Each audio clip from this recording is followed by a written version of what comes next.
Water increase. Yeah. Same as it's been in the past. Okay, so just the county's continued support. Anything else? I didn't have anything else, I don't think. Oh. I'll make a motion to approve the minutes. Is there a second? Second. Second by John. All those in favor signify by saying aye. Aye. Opposed, motion carries.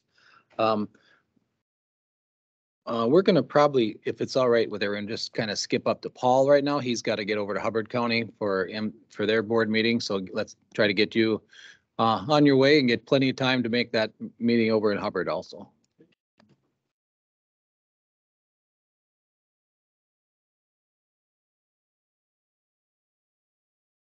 Would you like the handouts? I think we all have copies of those in our, Okay. Yep. All in right. our packet. And I have a hard copy too, because we printed that out. All right. And your last name, Paul, is Hyduck. Hyduck. H-A-J-D-U-K. J. Yeah. So it's not like it's spelled. Is that in Swedish or Norwegian? Ukrainian. Ukrainian. Well, our prayers are with Thank you. your heritage there. Mr. Commissioner, Mr. Chair, Commissioners, thanks for letting me be part of your meeting today to talk about the 2023 MCIT report to Becker County. I'm Paul Hyduck, an MCIT risk management consultant, and we typically do these reports every other year to coincide with the election, so we can welcome the new commissioners and sort of introduce everyone who's new to MCIT's coverage as to what MCIT is and what we do. But because of the pandemic, it's been 4 years. So we're a whole election cycle behind.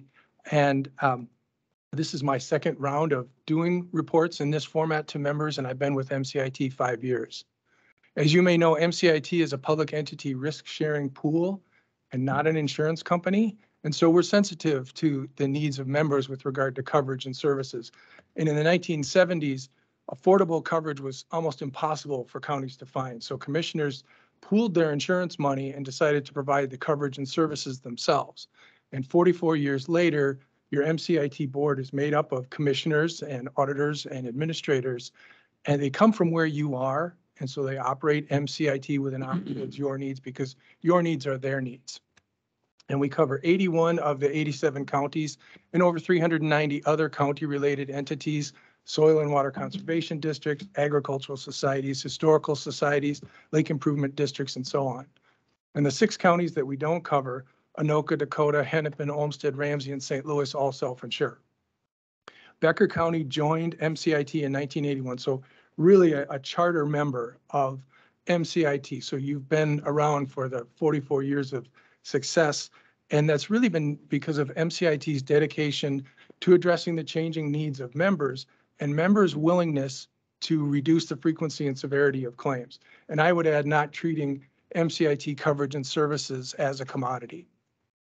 Flipping to page 2, I want to talk about the cyber coverage, which is the blue box. And cyber coverage in 2023 is a real win for all of us. In the middle of 2022, we did not know if we would even be able to provide the coverage for members. And not only are we providing it this year, but it's better than it was in 2022. And we were able to do that without charging a separate contribution for cyber coverage and without having members fill out individual underwriting information. And those were really the goals when we set out to find cyber coverage for 2023. Make sure it was good quality coverage, make sure it fit within the existing contribution schedule, and that there was no individual underwriting requirement for members. So it's really a win-win this year. Moving on to the dividend, which is that yellow box. Everybody likes to talk about the dividend because it feels sort of like a tax refund. But in 2022, the dividend is only from the workers' compensation division. It was a total of $7 million, and you can see the Becker County portion there. But the dividend looks back. We look at the claims that we've already received and our investment results, and the board and with the actuary, they determine if that fund is enough to pay those claims. And if there's more than enough, there's a potential to return some to members and ultimately the public. Then they decide to do that. There's a key sentence in that box that I want to read so that I get it right. It's the only thing I'm going to read out of the whole report. MCIT only issues a dividend when it is actuarially sound and fiscally prudent. And that's really a great segue to the rates, which is that blue box, because the rates are also actuarially determined. We ask members to provide their exposure information, things like payroll and budgets, vehicles, building projects. All of that is used by the board and the actuary to determine in the coming year what claims we're going to get and what we're going to have to pay. And it would be really nice when the actuary goes through that process if they could always add a little so that we could always declare a dividend. But the way the board operates is to provide stable long-term rates for members. If we go back to page 1, the reason MCIT was formed was because you either couldn't find the coverage or the pricing was just out of this world and it was impossible to budget for. So the goal of the board is having stable long-term rates for members so that you can budget and so that you know what your expenses are going to look like. And the other thing that they always take into consideration is making sure that they don't have to come back to you and say, we need more money to keep the lights on at MCIT. Now on page 3, I want to talk a little bit about claims data. This is aggregate claims data, so it's all MCIT, not just Becker County. And we're looking at the last 5 years. The frequency and severity of workers' compensation claims is the top 2 boxes. And we're looking at the top 3 departments for frequency or the number of claims: sheriff and jail operations, highway and hospitals and nursing homes. And for severity, or where the dollars come from, sheriff and jail operations, highway, and hospitals and nursing homes. When we think about why that might be, they're all 24/7 operations, and what they do is often dangerous. So it makes some sense that we're getting both the frequency and the severity of workers' compensation claims out of those departments. One way that an individual member, in particular a county, can affect their workers' compensation contribution is by the workers' compensation experience modification factor, or the MOD for short. And that's that yellow box on the right-hand side of the page. But the way that workers' compensation contribution is developed is by having every job is in a job class, and every payroll, every class has a payroll, and there's a rate for that payroll in that class. And so the contribution is the rate times the payroll, which would be everyone's contribution if we left it there. But the experience mod allows us to deviate either higher or lower than that based on the member's experience. So if you have a mod of 1, you're average, and that would be your contribution. If you have a mod that's less than 1, then you're doing better than average, and you pay less than the average contribution. And if it's higher than 1, you're doing poorer than average, and so then you're paying more than the average contribution. You can see for Becker County, it's 1.285, so that's a little bit poorer than average, to the tune of an additional $70,000 in workers' compensation contribution in 2023. And if we go back 4 years, you can see way back, it was below 1. So there, in between 2019 and now, there are likely some bigger claims that are coming through, some more severe claims, because an individual claim affects your experience mod for 3 years. So if it hits, then you're going to feel that effect for 3 years, and then it'll drop out of the calculation. And if you don't have another one to take its place, then the mod is going to go down. And you can see that it's sort of fluctuated over those last 4 years, sometimes a little bit higher, sometimes a little bit lower. So that's something that through safety efforts, you can typically get that under control and get that mod less than 1. So just to clarify, the 70,000 is included in the rates, and then we still get the dividend at the end of the year at 85,000. So Yes, it's part of our, included in our rates. It's not an extra that we're paying during the year. It's just part of our yes, annual. it is included. And to be clear, the dividend looks at past claims, and the contribution is looking at the current year's claim. Does the dividend look at past claims overall, or past, they don't, it's overall, it's not individual county, correct? It's overall, yeah, it's overall.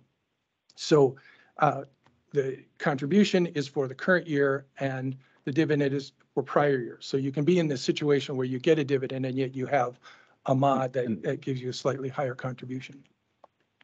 Now, the WCRA, the Workers' Compensation Reinsurance Association, is the reinsurer for workers' compensation in Minnesota by law.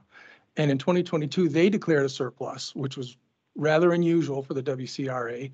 And it ended up being $11.3 million that came to MCIT. And the board decided to return $9.6 million of that to members.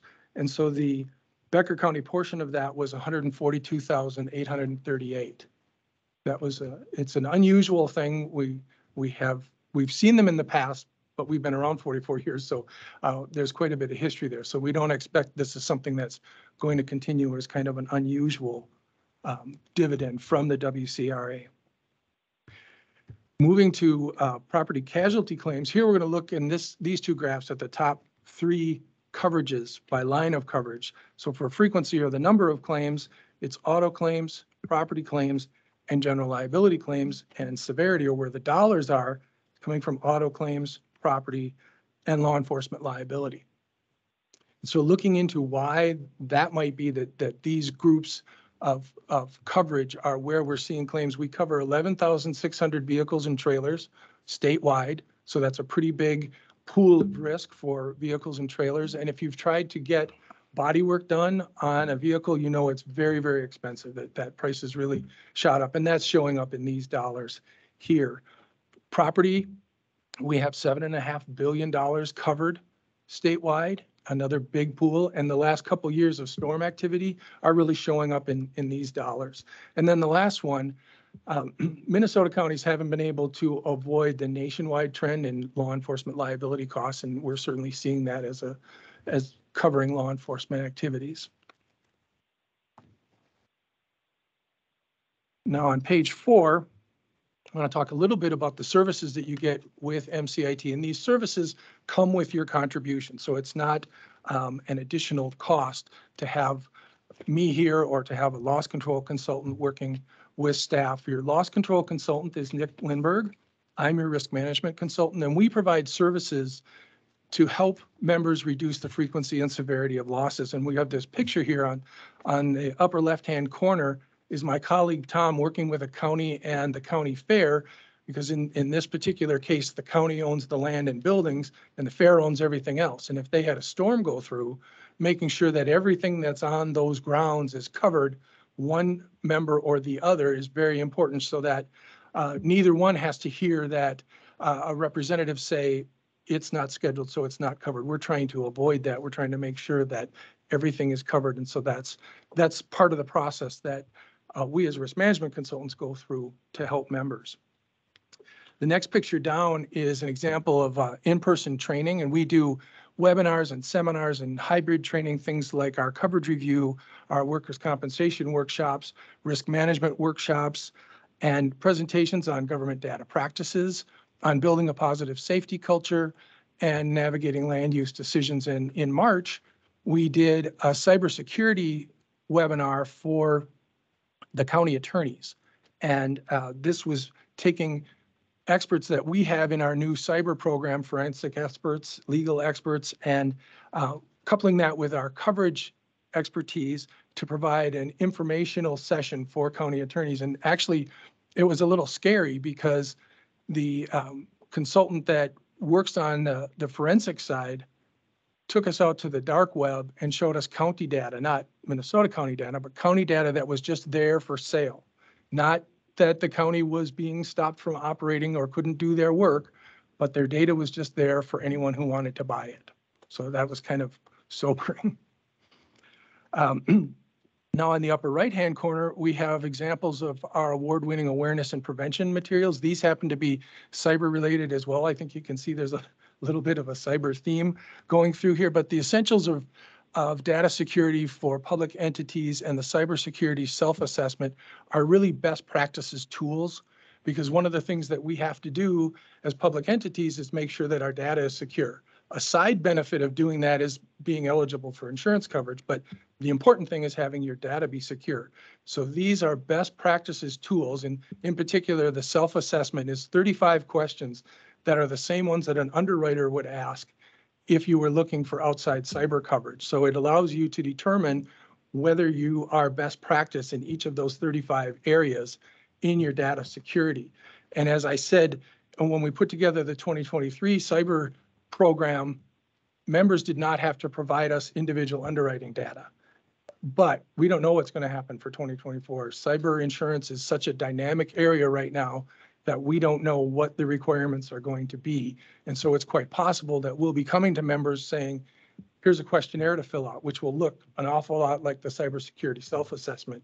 And this, it's not something that's a piece of paper. It's usually a book. There's a ton of data that underwriters are looking for now, and we're always hoping to avoid members having to do that. But it's important to be as close to best practice as you can be in these areas, so that if you do have to provide that data, it's a good story to tell. And we're going to be able to provide coverage for members because of that. And then the last picture is some services that we wanted to mention that also come with your MCIT membership. They're also no cost. The EAP, Employee Assistance Program, the Minnesota Safety Council membership, and then our boiler and pressure vessel inspection services. And the EAP is one I want to highlight because the EAP is really a risk management tool. Data shows that it really impacts the costs on the risk management side as well as on the health side, but it impacts the costs on the risk management side when you've got services available for people who are having issues at work or at home. And what the EAP does is it provides up to 6 sessions on any individual issues. It's geared towards elected officials, law enforcement personnel, supervisors, managers, employees, and their immediate families. It's no cost. It's local, so you're not dealing with somebody in St. Paul. It's confidential, and as I said, the data shows that it's very effective. The people who are dealing with these things using the EAP are more productive, they're safer, less likely to injure themselves or others or cause damage to property. And then the last thing I wanted to talk about is we often get asked, what can we as commissioners do to continue to support the program? And the first one that I want to highlight is using your coverage knowledge in your decision making. So if you had a cyber breach, for example, that could mean that your systems are a crime scene and you want to report that breach to MCIT as soon as possible so that we can bring our resources to help analyze that situation, figure out what happened, what the extent of it is, and hopefully who did it, and work with law enforcement to deal with that side of it. Whereas the knee-jerk reaction might be, well, we've got an offsite backup, we'll just restore our data and go, wiping away the tracks that the hacker might have left. So that's important, and it also helps preserve your coverage. Encourage employees to participate in training, particularly safety training, and participate yourselves if you can, because what you pay attention to, employees are going to pay attention to. That's just human nature. What's important to you is important to them. And then engaging MCIT, having me be part of your meeting to discuss this today is another way to just help engage with MCIT. And lastly, I want to say on behalf of the MCIT Board of Directors and your MCIT service team, thank you for your continued support of MCIT. All right, thank you, Paul. you. Just one quick question though. You talked earlier, no, I skip all over the cybersecurity and get back to something that's a little bit more easy to get my hands around, but like at the fairgrounds, and you said you're insuring you want to make sure all the buildings are insured. We had an incident over in Lake Park where we had a fire in the old Legion, the American Legion. Now they were insured, but it's actual cash value. It's an old building, just like all the fair buildings, and you can't insure those to replacement costs, those 50, 60, 80-year-old buildings, can you? If something is on our schedule as a building, unless it has historical significance, like it's, the first school, the first church or something in the county, those typically would not be replacement costs, but everything else without that extra historic or intrinsic value, they are replacement cost. So 50, 80-year-old building are still covered at replacement cost. It's not necessarily going to be the same materials. If the materials aren't available, they're going to use comparable materials. Right. It is replacement cost. Well, that's something very key because we have a shortfall over at Lake Park and we're fundraising for those shortfalls, and it's very difficult for small communities. I mean, I think their goal was to raise 400,000 more than because the building costs have just been crazy. So, Yeah, but thankfully we have faith that people will come through and help support that. And Foltz is doing the building over there, and there's been a lot of donated help already. So. All right, any other questions? No. All right, thank you. Thank you. Thank you. And safe travels today. Thank you very much. We're gonna take one more move before we get back on topic. Our county attorney has to be upstairs real fast, so we're gonna take him at out-of-state travel request. Thank you, Mr. Chair. Sorry to jump ahead, everyone.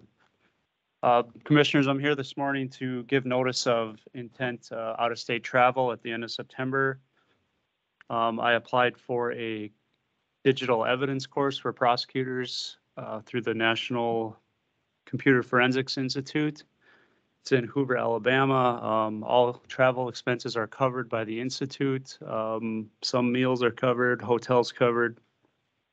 So the only cost to the county would be the incidental meals that aren't part of the conference. So I've just given you notice of that. Okay. Any questions? I'm happy to. And I think we're looking at changing policy, Denise, too, for human services, out-of-state travel, if it's covered by, if the airfare and, or the travel expenses are covered by grant monies that you've received and the department head feels that it's necessary, I think we're going to just try to move those within your authority as we move forward, if that's wish of the board. So this, No. Sheriff Glander had one and Brian has one, and Denise, you have them every once in a while. These out-of-state travels, if they're, but this one's paid for, so that digital evidence is more kind of like the cybersecurity. In your world, the digital evidence is more, it's all the time is growing. It's a growing world out there in the cybersecurity. So wishes of the board. I'll make a motion to approve the out-of-state travel. Okay, got a motion by Erica, Second. second by John. Any discussion? All those in favor signify by saying aye. Aye. Opposed, motion carries. Thank you, Brian. Thank you, guys. Now we'll move to open forum. Get back on topic. On task, I guess.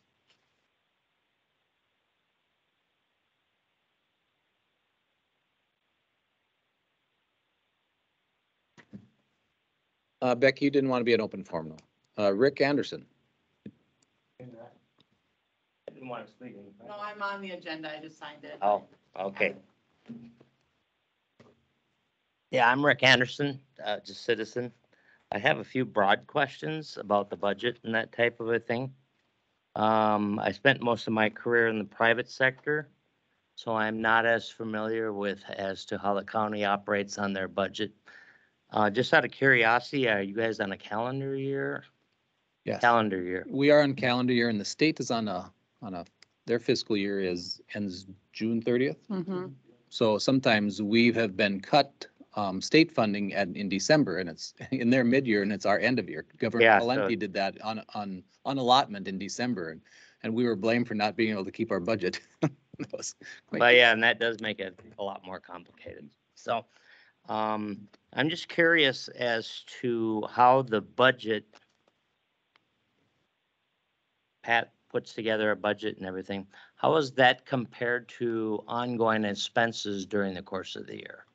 Well, this isn't a question and answer period. If you have questions, I think you need to contact Pat after the meeting or during, but you can certainly address the questions, but we don't have the time today to answer a Q&A type of Oh, situation. okay. But certainly, So I was, for instance, if MCIT has a rate increase because of your rating experience going up, how would that be addressed by the board? well, if you heard, their rate was set, and that wasn't an increase, that was our rate for the year, and that Right. was part of that increase, part of our expense was $70,000 extra because we were high in work comp. Yeah. If you're saying if there's something, if there's an added expense, if sheriff has come in with requests, and if we want to keep them within his budget. So if he can move money around within his budget, we think that's better than going over budget. Now, this year we've been blessed, and the taxpayers maybe not been so blessed with federal monies from the pandemic. We've got CARES and ARPA funds. So we have some of those funds that have been Okay. given to us. Yep. So we're spending some of those funds down for specific items, and I'm one that I don't like to see those on ongoing expenses, just probably better for one-time expense. Now, today we have a couple things on our budget to look at for those dollars. One would be museum, I think, is probably going to be asking for some of those funds. I think the food pantry, we've designated some, and the fair we've already, and today we're looking at, we did quite a few of those funds over at the Public Works Building, which we're having a public house tonight at 4 to 7, if anyone's interested. And today, I think the board's going to look at a Bearcat what's a police vehicle with arm, that has protection for our officers. And that would come out of those. That's not in a budget item. That would be out of those. And we did, over the 2-year cycle, we got 6.6 million, 6.7. just about 6.7 million in those funds so that's where some of these specific things are coming from. What I had in particular on the wages and benefits package that has not been decided yet for all of the Becker County employees. Isn't that being negotiated as far as what will be typical increases for the rest of 23 and into 24? Well, the contracts that are being signed are for just 23. Just for 23? Yeah, and we are looking to go into negotiations at the towards the end of the year when we have more information on workman's comp and class. Okay, and was the leave, that's not being applied until 2025? The what? Family leave? 2026, I think. Yeah, I think the state put I that think in it's January 26. 26. My question, the reason I was kind of leading into that is, will that be factored into the total cost of employees? Because if you have numerous employees that are taking advantage of family leave in the course of the year, that's obviously going to push up your expenses. Yes. Yeah, and That will have to be, and we'll have to anticipate that cost in that budget year and Okay. put it within the budget. Okay. Okay. Then I will, Pat, the best way is to get an appointment with you. Yeah, Chair, I'm gonna just give him some direction. If you walk out the door and go into the administration office, grab my business card. Okay. Just send me an email and I'd be happy to go through, answer all these questions for you, including the budget timeline. And we're rolling out to the board here in the next month. Well, my only concern here again is we seem to be operating under the impression that good times will go on forever. Do you have contingent plans for if we go into a recession? I'd be happy to answer all those questions Okay. with you, and I don't want to take up the. Yeah, I understand that. Okay, Thank you. thank you for your time. Thank you. All right, next item, reports and correspondence. Anyone wish to start? Otherwise, I will. I can go first. We had human services. Most of what we talked about is on the agenda today. I also had the Becker County Opioid Council. At that meeting, we approved the application process and review process. We will start advertising for those, put out an RFP for that application. We're hoping around July 1st. That will run with the application open until about the week of the 7th, or the advertise will run for about 3 weeks, and then we will open applications to begin accepting applications around August 7th with the application period open for 60 days. And then we'll have our first review for that opioid settlement money. Then I also had the EDA meeting where we discussed our housing subcommittee, looking at the potential of what can we do to bring some affordable housing to Becker County. And then we just had the AMC regional meeting last Friday. That's all. I just basically had a couple. One was finance, one was the district for AMC, and I think the highlights there is, looks like we're gonna receive close to $130,000 additional PIL payments. County program aid will be going up in 24, and there's a lot of other increases all the way through, some for human services. So some are just a one-time thing. Is the PIL, is that an increase in rate? I didn't doesn't really say, and then what is the. I know Mitch is looking at another staff member, my suggestion to him in committee is to say, and I think Richard agreed that, show us, because he says it'll help fund itself with the sale of timber. I mean, because he's short of timber sales help. So if that can partially, if this a rate increase, then that would help offset. I think Becker County had a significant Yeah, we're one of the largest by increase. Okay. almost 100,000. Good. And thank you for not nominating me. I had told them I'm not. I was tempted. You wouldn't. I think Julie just said, hey, we talked to him. So, If I ever saw you come in, I would have. all right, John and I, what is talk about the open house tonight a little bit, 4 to 7 at the, 47, at the new Public Works facility up here at, Tower Road. North Tower Road. Yeah. This is open to the public, so we want to give everyone a chance to go in and walk through and see what we've got. It is a nice facility, and when it looks so huge, but once the plows get in there, I think it's going to shrink up pretty small. But a really good facility for the mechanics to work on the stuff. Very good light, and especially in the mechanics, Yeah. it's compared to where they are now. Yeah, and John said our old mechanics shop was an old MnDOT building, and we took over it, and Late, 58 kind of sticks in my mind. It might have been right around the 60 mark, but it's. yeah. All right, well, hope to see everyone there. Just a couple things for me. I got a notice of a public hearing for Buffalo Watershed. I don't know if everyone's familiar with the Hay Creek Watershed, just west of Lake Park, or in Lake Park and west of Lake Park, and it goes into Clay County and Otter Tail. They're proposing a water management district for the Stinking Lake project.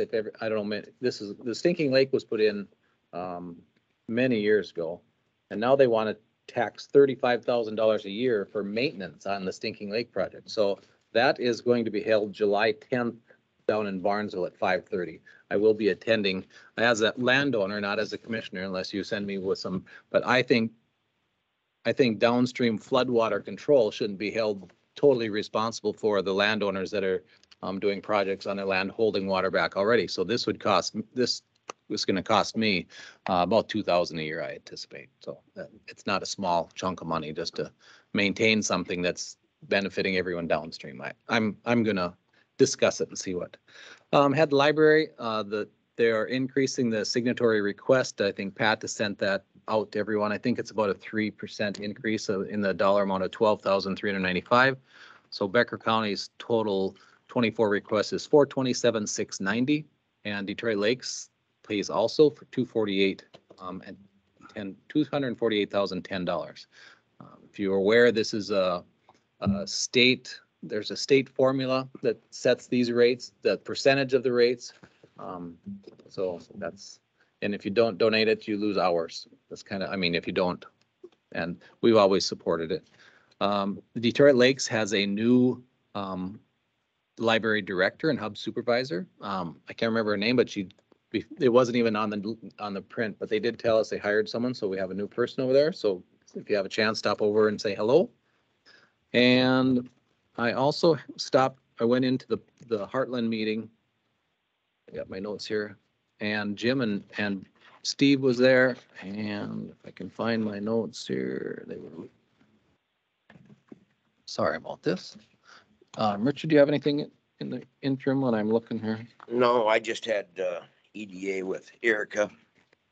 And pretty much the same thing. We're trying to figure out a way to get more housing in Detroit Lakes, in Becker County, actually, but and that's all I had at Sheriff with John, but Okay. nothing there, so. Harlan Trail, Kent from the DNR was on the phone. I think, did he say we had 550,000 additional funding for the Frazee to deal? And so total is 1.5 million available for the trail. And I think it exceed the estimated construction cost. So pretty good. yeah, I mean, quite a bit of discussion about we're kind of waiting on, and Jim has had conversations with the one landowner to make it a better trail. Yep. We can do it. It's not the way, but I think it's a contract for deed issue. So we have to have both parties agree, and there's some concerns from an individual there that they don't know if they want that, or it has no benefit for them. But hopefully we can work that out, and they can see the community benefit of it. So, anyone else have any? I tell you, I was gone from our last meeting, and just a little synopsis of our trip.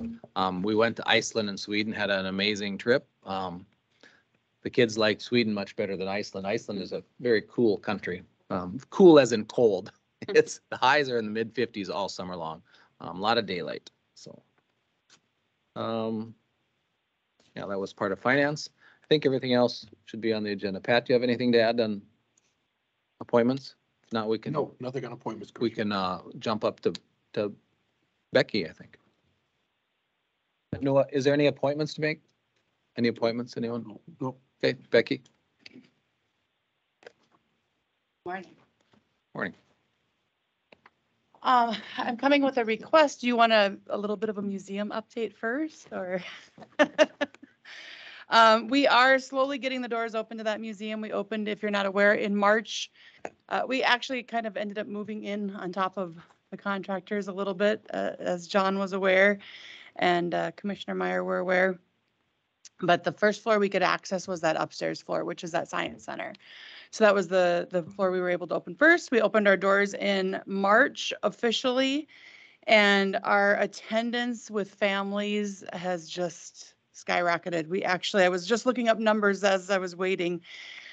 In 2019, so I kind of went before the pandemic, because those were kind of goofy years anyway. Our admissions were $570 a year in paid admissions. And we surpassed that in our new facility in just a week. So our admissions to date in 2023 are totaling about $9,000 so far for this year. So we're very, very busy, which is a good problem and a hard problem since we're a small staff, trying to balance the need for increased staff with increased bills and just keeping everything moving and floating. And the other thing we've discovered is the Science Center is very heavily used and abused. So we've had to already replace quite a few items in there or fix. So good problems to have, but we're very, very busy. Our research library opens officially to the public today. We were able to get about half of our tax record books from the women's jail, where you were so graciously letting us store records. Along with all of our books, the Heart of Lakes Genealogy Society has their area they're setting up in.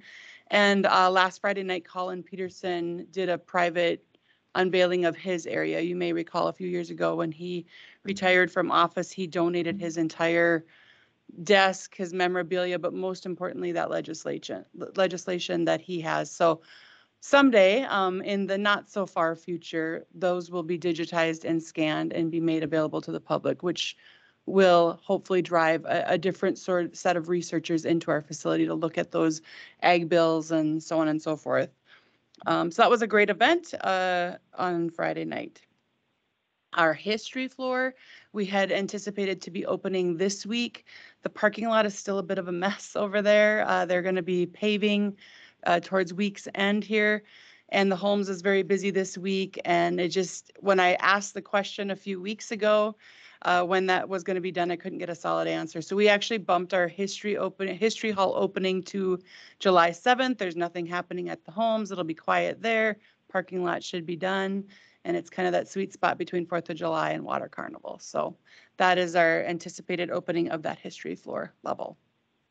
From a building perspective, we're struggling still. Our HVAC is still, our air conditioning is finally working, which is a good thing. We're still struggling with controls. Lighting is a little bit wonky with those controls, having some water heater issues, and doors need to be adjusted, things like that. But we're coming down the home stretch with some of those construction items, although painful items still at that. Any questions on any of that before I kind of move on? Okay, so the reason I am here today is because of this exhibit. Several years ago, when we were looking at growing the facility, trying to attract a larger audience, I looked at the opportunity for various traveling exhibits to come to the area, and actually stumbled across this. I wasn't outright searching for this. Da Vinci is a pretty amazing exhibit because Da Vinci checks all of the boxes for what our vision of our facility, as well as what our neighbors are. It has the history, it has science, it has art, it has it all. He was very visionary. 600 years ago, he was thinking of things like submarines and parachutes and weapons of war and hydraulics and how music and sound affected. And he had just endless sketches of what these sorts of contraptions could look like. He, of course, he's known for, probably known for the Mona Lisa, the Last Supper, the Vitruvian Man, some of his artwork. And this exhibit brings in, so they've taken those sketches and they've created over 65 life-size models of what those visions were. And then it comes with, I believe, over 20 pieces of reproduction art. And people go, reproduction art? Well, keep in mind, this is 600 years old. We couldn't afford the security if we were bringing in the original Last Supper. So it really, this exhibit talks about the examination of all of that.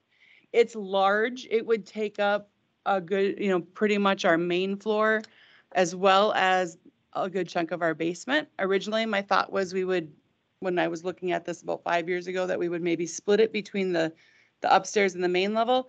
After the first few months of being open on that science level, I think we just need to leave that as it is. I think we would have the risk of far too much damage from those families that are coming in with the real littles being really used to being hands-on, although this is a hands-on exhibit, but maybe not quite to that level.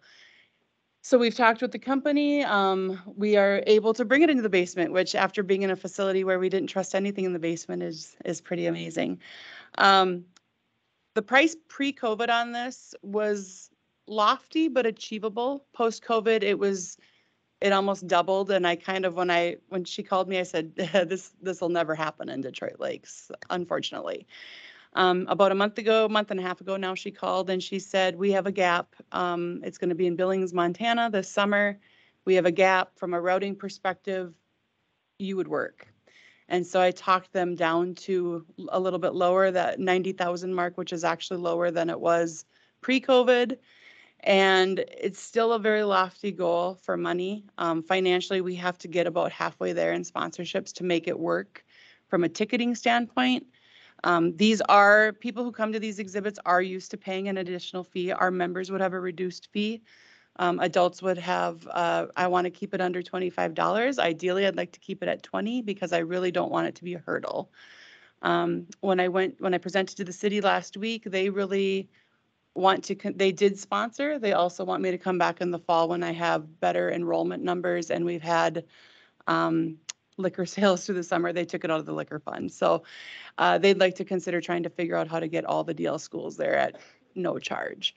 So the response has been overwhelming. It maybe broke on the media a little bit sooner than I wanted it to, since I'm still trying to get sponsorships. But the interesting part about that is on DL Online, the article the paper put up has had 322 positive comments and 79 shares. And I'm receiving emails like crazy from people saying, I can't believe this might come to our region. And that's the point. The point is to educate, provide more opportunities for our region, but also this would come in September and be here through early January. So it's here through the holidays, and it would hopefully drive individuals from the surround Fargo, Alexandria, St. Cloud. I don't know that we would pull from the cities, but we should be able to pull from about that 90 to 120 mile radius. So I'm here asking for consideration for supporting the exhibit.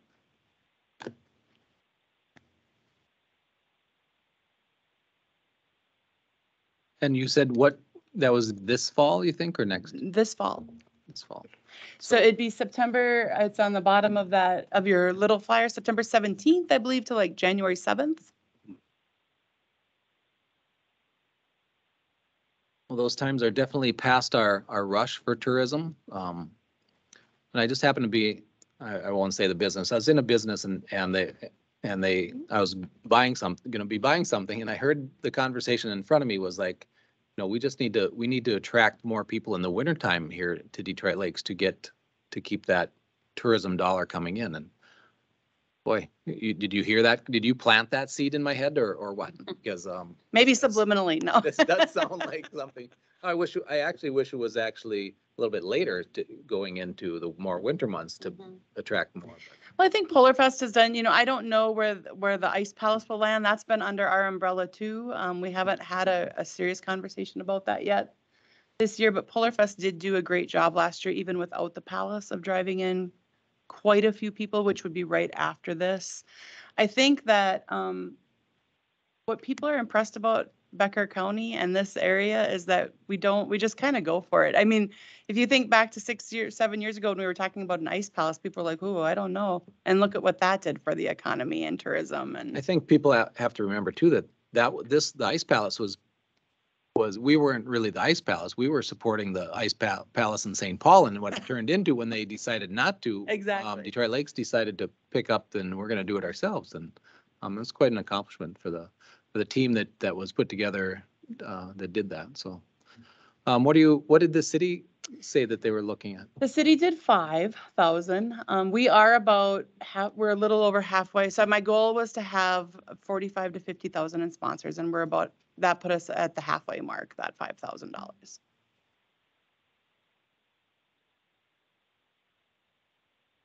And then again, the invite to come back to try to make it accessible to the school groups.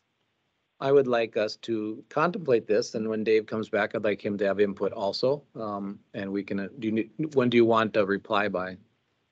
As soon as possible, of course, but you know, when you can. I mean, I think we address it at our July 5th meeting to see what I think we run it through, everyone needs some time to digest and see what they want to do, and Absolutely. a little bit better idea. But when we were vacationing recently, we did go to we went to museums in Iceland and Sweden. And I tell you what, this one would probably be much more interesting than the ones we went to. I mean, went to the Nobel Museum, and they had some hands-on things too. But it's not, and that's right in the old town Sweden, and that's one of your big in this. I'm like, boy, we can do just as good in Detroit Lakes. Absolutely. So- This company is the same company. If you visit frequent museums and traveling exhibits, this is the same company that I think probably in this area, the one that is I've heard the most buzz about is that Van Gogh immersive exhibit where you go in and it's all projected and you feel like you're in the Van Gogh paintings. This is the same company. I did talk to other entities who've worked with this company and specifically had this exhibit. I talked to large museums and I talked to some that are more on our scale, and all of them had an overwhelming response and attendance. Surprisingly, the one out in Reading, Pennsylvania she said, we were actually kind of a little hesitant of how this would work because we get so many school groups in at the time frame that they were going to have it, which would be similar for us. And she said, we were just packed with school groups because the extra handout I gave this morning talks about how this aligns with the standards and what have you. So there's lots of lessons within the exhibit, and they were packed. And so that is, although that's not something the Becker County Museum is going to be doing traveling exhibit after traveling exhibit after traveling exhibit, we have to remember what the goal of the museum is, which is to showcase our history. But we also have to continue to think big and bring in those outside members too, that maybe are only a one-time visit or a 1 or 2-time visit from Fargo or a surrounding area. You feel it's appropriate, or do you want to say something today, or should we just think about it? And I wait think it would next be meeting? appropriate to wait for Dave. Okay, thank you, Becky. Thank you. Is Brian going to be here? No, Commissioner, that was the note I also left you. He sent me an email here during the board meeting starting, and he asked if you could schedule that meeting for July 5th, if Sure. you could present that. Okay. Do you have anything on report or? Yeah, a couple quick items, Commissioner and Board. A joint governance meeting, July 11th at 7 a.m. That'll be hosted by the school district. It's unique. Most of our joint governance meetings are right prior to the board. This will not be. So just, there'll be a little change for the board. Just for the board's knowledge and for the public is our next board meeting will be Wednesday, July 5th, because Tuesday is a holiday. The finance committee has agreed to have their finance committee on Friday, June 30th. The courthouse committee will be Thursday, June 29th. And then a couple items. There are some photos that we were just going to put up on the screen regards to the mural. Maybe some of you have seen that. But one of the walls is almost complete. I think an initial concern that came up, there's a photo there. I just took this photo this morning prior to coming into work there. This is only one side, and they still have to do another side. But I know the staff really appreciate it. That looks very nice. One of the things that came up early on was scaffolding. There was initial request about just kind of leaving the scaffolding there overnight. We said, no, you gotta take it down. It's a safety issue, and they understood that. There are some joints that may cause some wetness or rain to get to this mural. So I've talked to the facilities manager about addressing that. Hopefully we get rain. Yeah, well, if we do, yeah, it could have an effect on it. So it requires just some caulking. And one of the requests though, in talking with Amy was the idea of putting a signage up on one side and it just said Becker County. You see that up on the screen right now. I talked to staff about it. It came after the Human Services Committee, this requested, but staff likes just, the mural, the artwork, and not necessarily signage. The signage would cost us money and it wouldn't be part of the grant. So if we were to do this, she's requesting a $3,000 investment from the county. So we're just interested in knowing what the board's thoughts. It would be on the west side of the building. I don't think it's. I mean, we already have Becker County Human Services on the building, right? Correct, yeah. All right, I will continue Well, to get back. Richard, you got a paintbrush, don't you? I do, and I'm pretty good at it. Okay, we are not interested. Very good. I will let her know. And then you guys covered very effectively the District 4 meeting. I think from the event standpoint, just for the board and the public's mentioning right after the board meeting concludes, I believe you guys are going to take a quick tour of the highway building. And as far as these lunch events that take place at 11:30, those are in all the buildings. And so we hope commissioners could at least attend one, but certainly if you want to make the circuit, if you got the time, that would be great too. I was planning on bringing a vegetable trade, but is there anywhere are we taking different buildings or is anyone going I was to? gonna stop at Highway. Okay. I have a meeting at noon. Is it here? Are you stopping? I'll do court. Yeah, it's Yeah, here. but maybe you I can can stop attend with you. the one here. Yep. Yeah, You're gonna do here? Yep. yeah, it's over by the carport over there is where. Okay. So Okay, I'll probably run over to Human Services or. And that's everything I got from a report standpoint. Okay, moving on to, you didn't have anything for budget, just. Yeah, I did actually. Yeah, I was just gonna go just general things. The budget, I just put the timeline in there. It was placed at the last board meeting and I just included it again. I think you heard very clearly for the three commissioners here that were at the AMC meeting. There's a lot of new revenue streams that are coming in, but there's some potential costs in future years. And so we're certainly want to plan for that. The one thing I just wanted to hand out to the board, if I may, is just the statute relating to, just take one and pass it on. For doing capital plans. Last year, the board wasn't interested in doing a capital plan, a 5-year capital plan. I just wanted to mention that it's not required. It's just in the statute, it says the county may adopt a capital improvement plan. It's something our financial expert at Ellers, Bruce Kimmel, is really hoping the board will take another look at. And he's offered to come up and at least have a conversation with the board at a future meeting. So I guess I'm just asking Commissioner Nelson and board, is there any interest in entertaining that meeting so we could discuss the value of a capital improvement plan? Yes, I'd like to see him just come up and present Mhm. in person, see the benefits or negatives or whatever. Yeah, I'd like to see him do that too. I am interested in this plan. It sounds like the wish of the board. I'm not interested in the plan, but if he can convince me, then more power to him. Because it comes with a fee. They're charging a fee to do it, and that's a business for them. So if your board wants to hear it, I will certainly be willing to sit in and try to change my mind. So with that, moving on. Yep, I can move on. Under Special General Fund, we have a couple of items here. Page 17 is the payment to the Becker County Food Pantry. Last year, the board approved a $250,000 investment in the food pantry. I spoke to their executive director. He's provided me invoices. These are reimbursement requests, so they've paid this money out for the food pantry, so they're looking for reimbursement at this time. I spoke with the auditor treasurer. She's comfortable with what's been submitted, and what we'd be looking for is just authorization to process that check and send that to the food Move pantry. to approve processing and payment. I'll second. We have a motion second. Again, we've already authorized this, so this is just a rubber stamp. So all those in favor signify by saying aye. Aye, opposed, motion carries. And the second one, the same thing. And that's for 47,018.40. It's not for the full 100 that the board has approved. These are the bills that have come in that they've paid for.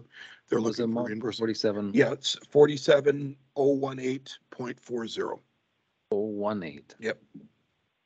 Okay, motion to entertain a motion to pay the Fair Board expenses incurred so far on the repair. Move to approve. Second. Okay, any discussion? All those in favor signify by saying aye. Aye, opposed, motion carries. And the final thing, Commissioner, is the work from home policy. As you know, we have a sunset clause that takes place in July. We put an email request out over the last couple of months to department heads to respond, and all of them were very positive that there's a work from home policy. Many of them have just indicated we like the policy. We hope it continues. There were no additional requests. Some did reference the fact that they do feel that their employees are being more productive, and they definitely are seeing that employees are very grateful, and there's a lot of employee satisfaction in having a work from home policy. The Human Services Management team put together also some recommendations. By far, the largest user of the work from home policy is the Human Services Department. And again, along the same lines of other departments, but they had some other ideas that I'd like to review with you. Is certainly one recommendation is to make the policy permanent. That's something that we'd like the board to consider. The other items, though, that came up were the number of days per week. Right now, this is a department head driven policy, and the maximum number of days per week is 3. The request would be for the board to allow the department head to approve up to 5 days per week. And then the next, the final two is equipment needs. We were very frugal when we started with the work from home policy about investment in the equipment, because that can be very costly. So it was really taking a laptop home, making sure they had a VPN network for confidentiality. The interest is to allow, again, department head driven, to allow for some investments in additional equipment to make them more productive when they are working from home.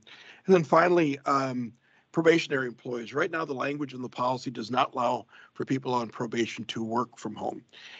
And the question that we'd like the board to at least consider is again, being a department head driven policy to allow for department heads to approve probationary employees to work from home that meet their expectations to work from home. And in the case of the human services request, is really making it limited to inclement weather or other situations where they need to be at home. So very small changes, but I think important changes over the last year.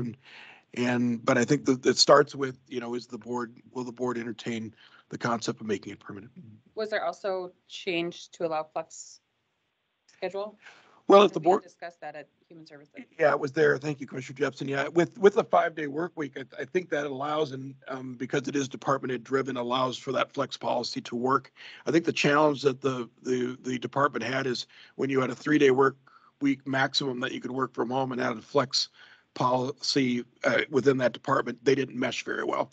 If the board were to approve 5 days and allow for it to be department head driven, that sort of addresses itself. Has that changed since we discussed it at Human Services? Because I thought at Human Services, there was discussion that they wanted at least 1 8-hour workday in the office. Right, yeah, and again, department head driven. I think in this case, Human Services said 2 things. They're in favor of a 4-day work week, but they're also in favor of limited situations if it's a 5-day work week. Gotcha. When does this current policy sunset? In July What- 1st. Well, it essentially would be July, I think 2nd is when you had your board meeting. We don't have our board meeting until July 5th. And Well, what I would like to do is make a continuation of this, but I mean, I would like to see, if there's changes, and I'm fine with those changes we talked about, but I needed to see, I just got the policy. I wanted to see the changes proposed so we can decide on them. I didn't, Listen to changes and then bring it back on the 5th. I think we need to renew this. Bring an updated policy. And then we can address changes afterwards, because I'm fine with that and then updating this policy to do what we want it to do, but, that there's no wordage. There's, I mean, and today's the day, we got to do it. So. Sure, yeah. And Commissioner Nelson, if I may, we'll incorporate these ideas because it sounds like the board is open to this into an updated policy. And right now what you can do is just approve the sunset provision till July 6th. That would be the day after July 5th of the board meeting. And Well, we'll, If you like it. we'll just, my opinion is we just renew it for another year. And Okay. at July 6th or July 18th or August, we can make the changes. If we're not ready next meeting, we can push it to the next one. Alright. But, I am supportive of giving department heads more authority within departments, because every department's different. It's tough to have so if you want to go with that direction and I think human services is the main driver, but other entities might have input on some of the specifics too. Any other comments on that? No, I like that too. I think the department head should have more.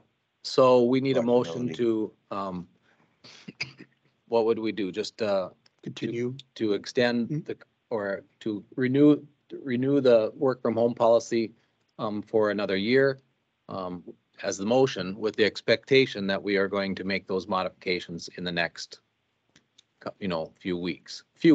So entertain a motion to renew the work from home policy for another year.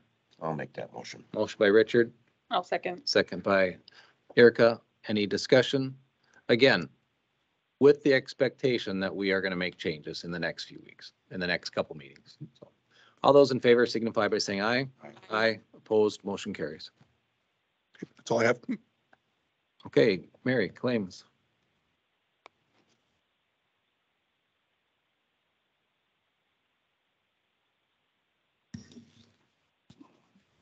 Good morning. The first item that I have is requesting a motion to approve the regular claims, auditor warrants, and over 90 days. Move to approve. Motion by John, I'll second. second by Erica. All those in favor signify by saying aye. Aye. Opposed, motion carries. Minutes. Approval of the 2023 Board of Equalization minutes. Were there any requests for changes? There were, but we denied most of them and we No, in the minutes, just the minutes, so I can get those submitted to the state. entertain a motion, approve the minutes. I'll make that motion. Motion by Richard. I'll second. Any discussion? All those in favor signify by saying aye. Aye. Opposed, motion carries. Question, Mary, do you have voting rights on the minutes? If we're board? I don't think on the minutes. On the board, I have Yeah, voting I was rights. just curious because you have voting rights on that board. I was wondering if. Right. I don't know, because I take the minutes, I probably would be biased. We're all biased. All right, the final item I have is Resolution 623-2E. This is to approve a raffle for Patriot Assistance Dogs, a raffle at Lakeview Golf Course on July 17th. So moved. To E. Motion by John, I'll second. second by Erica. All those in favor signify by saying aye. Aye. Opposed, motion carries. Thank Thank you, you. Mary. Denise.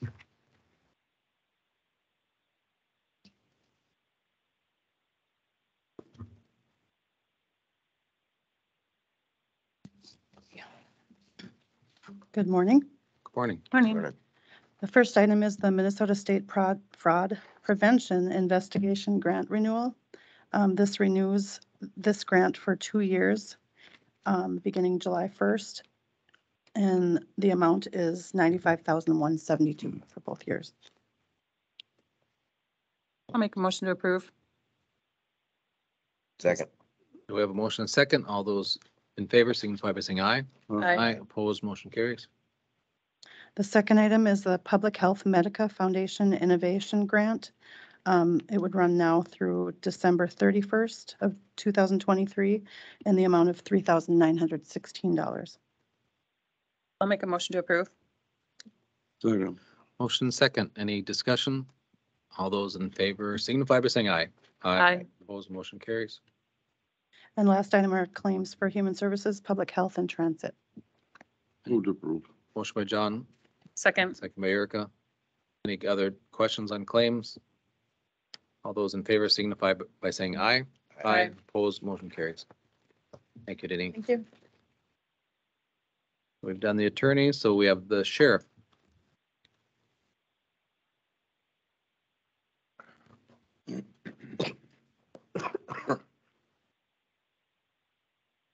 Good morning, Morning. Mr. Chair, members of the board. First item I have this morning is a purchase request. I see on the finance minutes, it's listed as discussion only. I'm not sure if,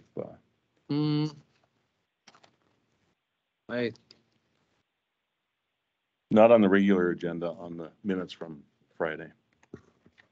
Oh, I think our recommendation is bring the full board full discussion. board discussion. Full board. That's what I think it probably meant. Okay.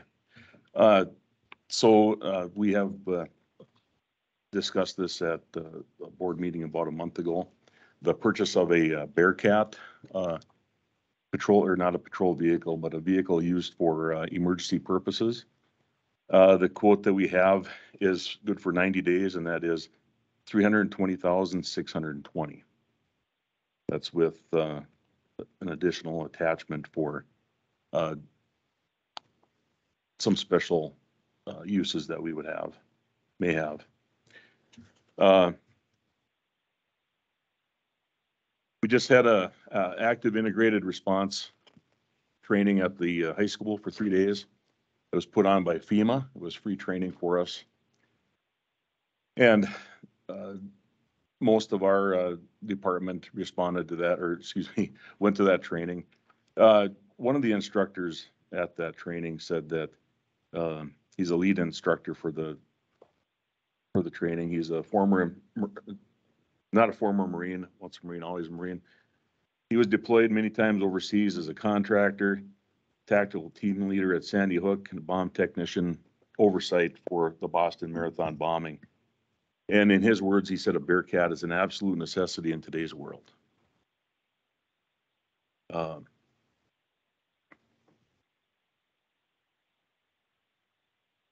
guess I can keep going, or if you have. Yeah, any if you want to, questions.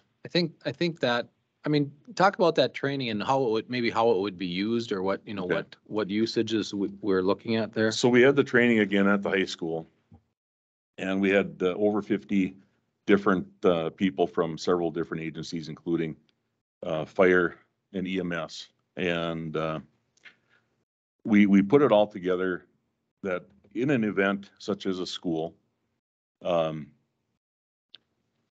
we would have responders from all over. We, meaning the sheriff's office, could be the first ones in our own town here of Detroit Lakes. Not just saying who's closer. That's just how it is with response to these. And it would be used for staging a cover for officers when responding, transporting essential medical staff into a warm zone, which would be in the school, to include fire, EMS, and first responders. It would be used, could be used for gaining entry into a hot zone, which has the active integrated threat. Officer down calls, vehicle assaults, school bus assaults, hostage situations, barricaded suspects, also natural disasters. We don't have a lot of flooding here, but there could be a situation where it be used in flooding, blizzards, tornadoes, high-risk warrants. Fargo police used a Bearcat to rescue Officer Mosier when he was shot a few years ago. We have one of the biggest outdoor music events in the nation, with 40 to 50,000 people confined in a small area out at WeFest. And again, it's what the instructor at the active integrated threat training said is, it's not if something happens, but when it happens, we have to be prepared.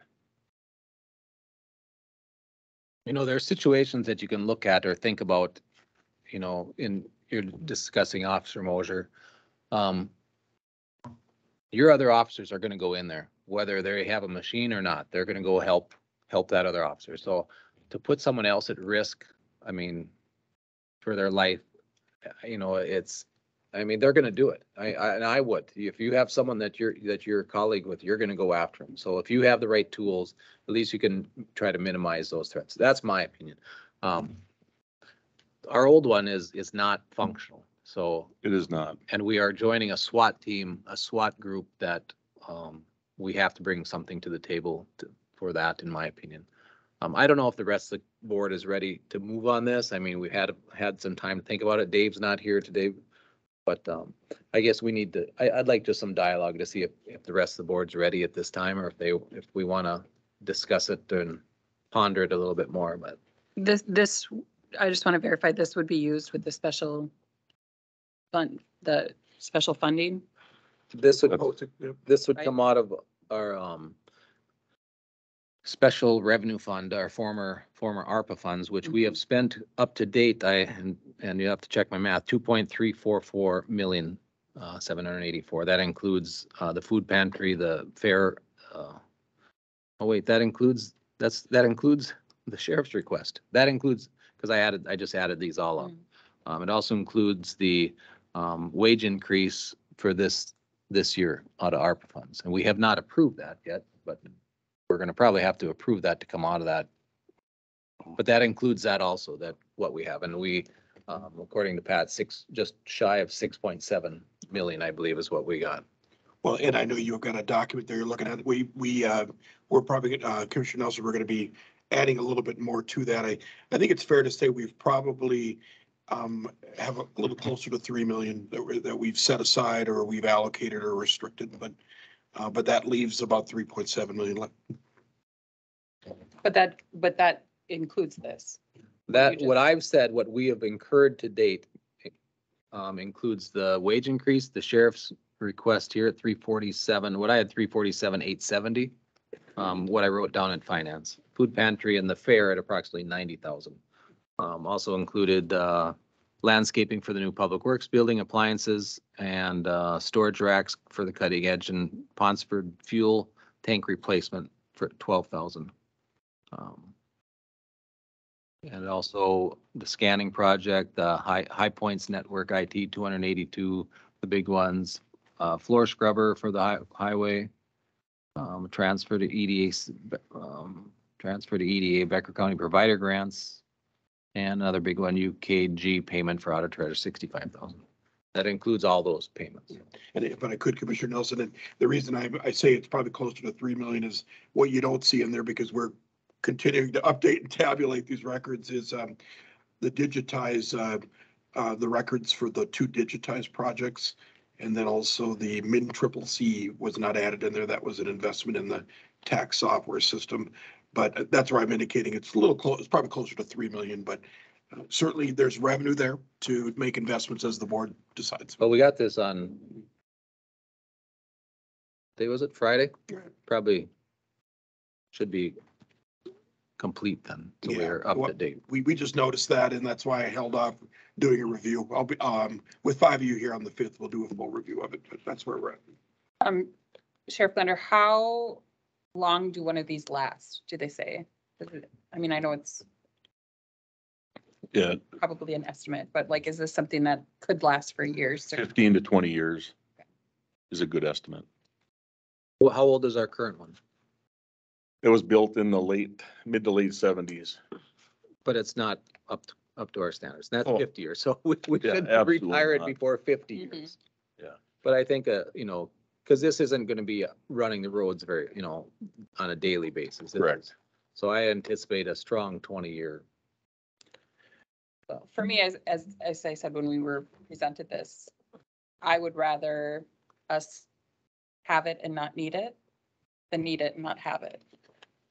So I guess I would be prepared to vote on it today if the rest of the board is. What is the chance of getting federal money for this? Is there a good chance of getting some money from the feds for this? So I did, this was passed on to Cody Piper with our EDA. And he said he has not come across any grant opportunities that are non-federal. The only thing is with federal, it's to be used for certain applications. But that would be, because I've talked to a lot of people and I really want to protect our officers. You know, I think that's very important. And I see there's good protection for them there. Yeah, I've asked a lot of people about this because it's a lot of money. And I'd like to have it, whether we need it or not. But if there is, you know, if it's just for SWAT, because I mean, that's really what we need it for, right? I mean, that's what they need it for. You know, and that's one of the reasons, but we also have to look at, you know, if there's a rescue situation, because of a natural disaster as well. So in my opinion, we shouldn't hold it to just one aspect of law enforcement. I think You have to remember too, with federal monies, and Jim can talk about the requirements of federal monies, the restrictions and the requirements and the planning and tracking and reporting is astronomical. I mean, it is almost to a point where unless you're gonna get it paid for in full, I wouldn't, if you're gonna get $50,000, I wouldn't even accept it as a federal grant because the restrictions and the reporting are just too great. I don't know if anyone, anyone was here when we did the transit building, Administrator Brian Berg, we got I think it was a $200,000 grant, said, if I'd have known how much work this was, how much the recording or reporting and the time that was spent into, I mean, that transit building is basically, we're still Bullshit. plagued with it. and the book was this Yeah. thick. Yeah, no, That you're thing. right about the transit building. I agree So- with you. That's what you're up against with federal monies. And I'm not, I'd prefer not to take weight on it and wait for and you have a small chance of getting federal grant too. I mean, it's not like you would. Yeah, that's what I was wondering, how, is there a But if this guarantee if you apply? would be approved for purchase, we can always keep searching for new grants because it's gonna be out a year, roughly. Correct. It's a year wait on Yeah. this.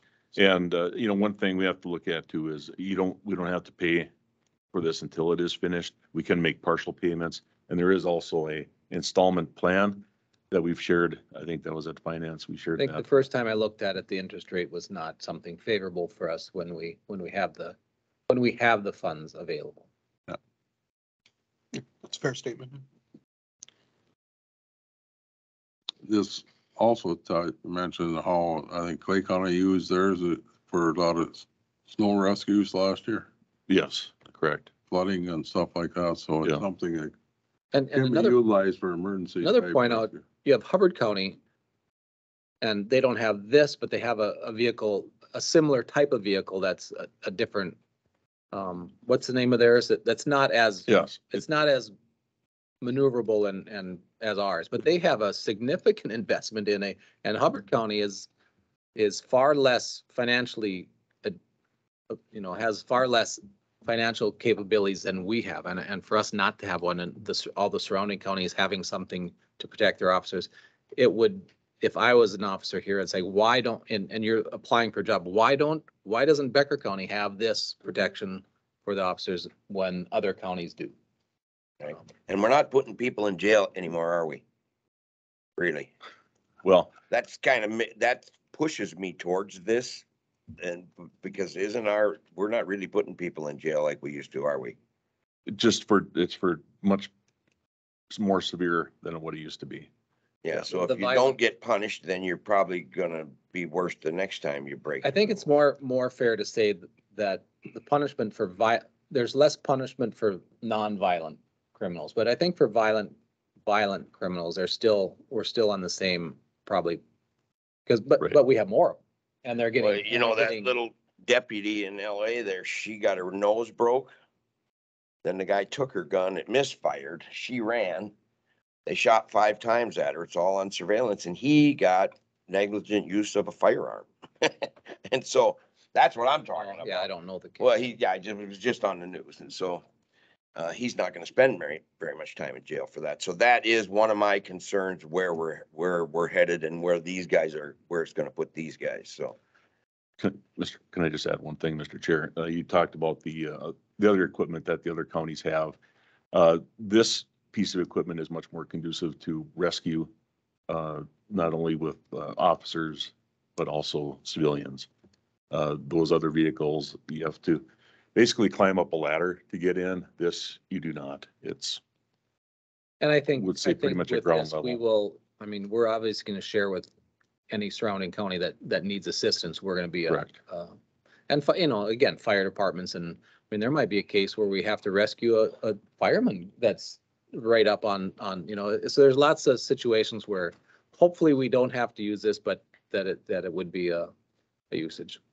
I wish we didn't have to purchase something like this, but I think in today's world, I think we need to.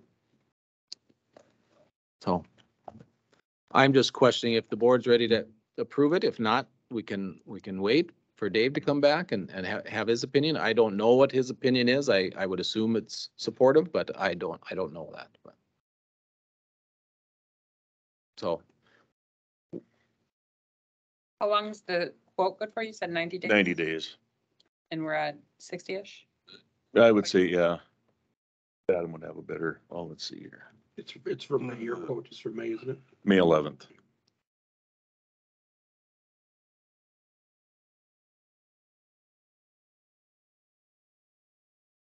I'm fine either way. I mean, well, if everyone's supporting it now, and we ask you to continue looking for grant monies in the next year until we purchase it, I think Dave would. I'm not gonna say what I think he will do because I don't know. Mhm. But I'm ready to move forward. It's been before the board a month ago, and we've had time to digest, and it's a lot of money, and it's something that I hope we never have to use, because if we have to use it, it's not a good situation. But I think I think by doing this, we show support to our officers. We've had good officers applying, and I think that shows because we support our police in Becker County, and I think that shows well. This will just enhance that to say that we not only support them by mouth, we support them by our actions. So. I agree, and I think we're fortunate enough to have the funding to buy it. So, I mean, we're not borrowing money, paying interest. So I think that that's also something that is a positive. Yeah, if we would be having to borrow money, this would probably be a much harder discussion. But Mr. Chair, I'll make a motion to move forward with the purchase. I second the motion. By John, second by Erica. Any discussion? Before we vote on this, I want to thank the officers for doing the homework and working hard to get to this where we're at. Without your work, I don't know if it's a lot of work doing all the leg running on these things, and especially on this big a dollar amount. We've asked you to jump through a lot of hoops. So I want to thank you all you guys for helping. So with that, all those in favor signify by saying aye. Aye. Opposed, motion carries. Thanks And again. thank you for those comments. Hey, squad car, go ahead. Yeah, item 1B, squad car equipment. We just got the quotes a week ago Friday. That's why they came late. But the total for that is $73,034.20.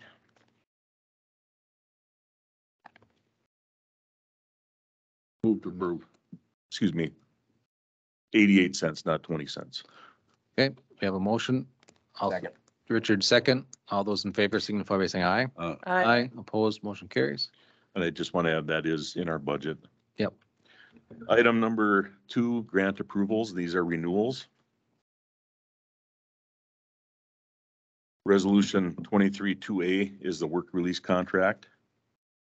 This is for state work release. Total amount of the contract is $375,000. Okay. Motion, move to A. Motion by John, Go ahead, Richard. second by Richard to approve 2A. Any discussion? All those in favor signify by saying aye. Aye. Opposed, motion carries. Item 2B is the ICWIC contract, and the amount is $205,000. Move to B. Motion by John to approve the ICWIC amount of 205,000. Is there a second? I'll second. All those in favor signify by saying aye. Aye. Opposed, motion carries. I have to rephrase that. The total amount is 450,000. That's all right with Better. the board, increase the dollar amount? Okay, that's Sorry. correction is noted in our motion and second and vote. And item 2C is the STS contract. This is the county STS contract for fiscal years 24 and 25 with 25,828.54 each year. Move to approve 2C. Okay, motion by John to approve 2C, second by Richard. Any other discussion? All those in favor signify by saying aye. Aye. Opposed, motion carries. And item number 3, resolution 2D, I would like to accept the Burlington Northern Santa Fe grant for equipment. This grant was put in by our emergency manager, Adam Douglas. And we received a check for 10,000 from the Burlington Northern Railroad. And we just want to say that we appreciate that very much and we're looking for approval of that. And you already have a project or a item that you're purchasing with the That's grant correct. funds? We plan to purchase gas masks for each deputy. Move to approve 2D. Motion by John to approve 2D, Second. second by Richard. Just to note too, that this is Burlington Northern's Railway Foundation. And I think Todd said this is one of their larger grants that they give out. So That is correct. We were told that this is the largest grant that they've given out. again, whoever wrote the grant, I don't know. Stand up, Al. Duck, is it, I can't call you the nicknames now that I've heard, so. But this is successful grant writing and I think, and this is from a private entity or public entity, I guess, but must be very good at your job. So congratulations and thank you. Did we vote on this one? Not yet. No. All those in favor signify by saying aye. Aye. Aye, opposed, motion carries. Thank you. Before you leave your spot, now, we had a quick discussion because we're down in numbers on work group. And Steve, your name was mentioned, that we might need, I think last year we hired a part-time seasonal. Right, for help with STS because of the lack of people that are eligible to go out from the jail. Steve, do you want to steer next anyway? Did you, I think it went through your department last year, or what are your thoughts? Yeah, but she's also working currently at the east facility, right? Oh, okay. So you have staff that you can help Steve with some of the all the jobs, maintenance on the stuff that we have. That I'm not sure of. I'm not Okay, sure. well, why don't you guys, why don't you see if you can coordinate make sure we have enough, especially during the hot summers. We're gonna get some traffic on our lake accesses, so. But not much mowing anyway. It's a good news. No. There's always a silver lining, so. Okay, thank you, Sheriff Glander. And Thank you. Steve and Jim have a couple.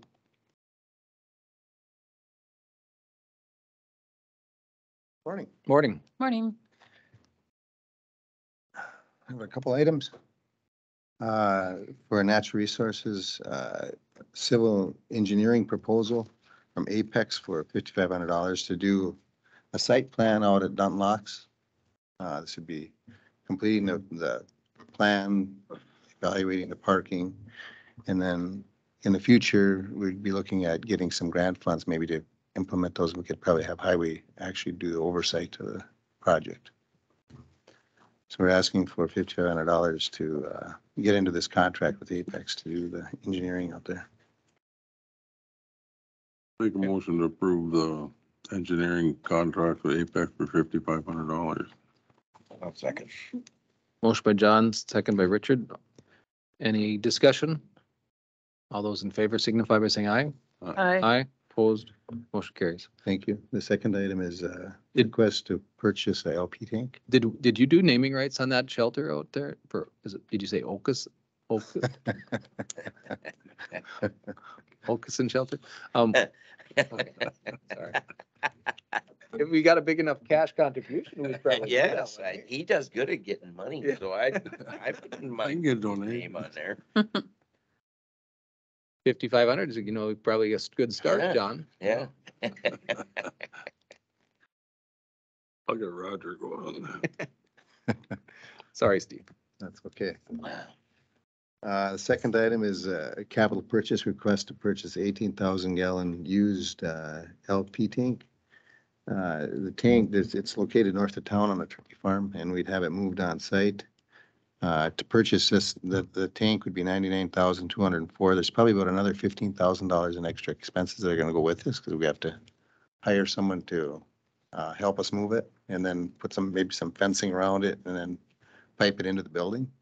So that's just a ballpark figure. I talked to the seller this morning about that, just to try to get some idea. So it'd be, I think my question was, we're getting pretty close to new price, and this is, I think they referenced your input on the quality of this old tank is much thicker and much heavier, It's a so. better tank than a new tank. It really is, and tanks don't seem to go down in value, propane tanks or tank trailers. So every other kind of semi-trailer, they scrap it. They don't scrap propane tank trailers. There's a 1965 model right now for sale for 105,000, a propane trailer. Yeah. And so, and if you can take a tanker load, so now you can buy propane at 35 cents a gallon instead of $1.65. Yeah. And as much as we use out there and are gonna use, this thing will pay for itself in a short period of time, and you'll always have propane. Yeah. We've seen shortages of everything else, but you will always have propane. Well, my question was and I think you answered it, and they reference you, so I'm like, if your committee good with buying the used one, it's an old model, but the steel is Yeah, thicker and. and we're getting all new valves, and propane tanks don't rust from the inside. There's no oxygen in a propane Okay. tank. Hmm. And so the inside, when you look in one from the 60s, when you take the cover off and look in there, it looks like new in there. And so, and they're putting all new valves and everything in this one. So that's the kind of stuff that needs to be. Along with this, I'd like to see the purchase of, be able to fill the smaller propane tanks for the equipment out there or highway. Yeah, and that's not a big deal to put up that, to put in a dispenser for that. And that, depending on how much you use, it's very convenient to have your own. I have my own at my house, but Yeah, Brian does too, but the only thing is you'd want some sort of tracking mechanism or something. Oh, yeah. I mean, that'd get a little bit sketchy, but, Otherwise, otherwise, your motion, I'd make a motion to purchase that tank. is there a Second. second? Motion and second. Any other discussion? question is, do you want to spend it just on the tank, or do you want to purchase the dispenser at the same time? I think we need to go with the dispenser too, because highway can utilize it and When you're setting it up, I would set it all up right. Yeah, and that's the thing, you probably should, and probably cheaper to do it now than Yeah. add on later. definitely. Yep, so the total amount then would be up to, give us a dollar amount, up to what? Well, it's 124,000 plus another 15 on top of that. 124? Well, if you buy it with a dispenser, I thought it was, it's 99,000 without a dispenser, how much is a dispenser? 24,000. 24,000? Yeah, it's a little building with a pump and a scale and a meter and. Yeah. We talked about it in committee. Well, The yeah, other I didn't option realize is- I thought it was 4,000. No, No, I would- it was more, the 24 is sticking Yeah. in my mind.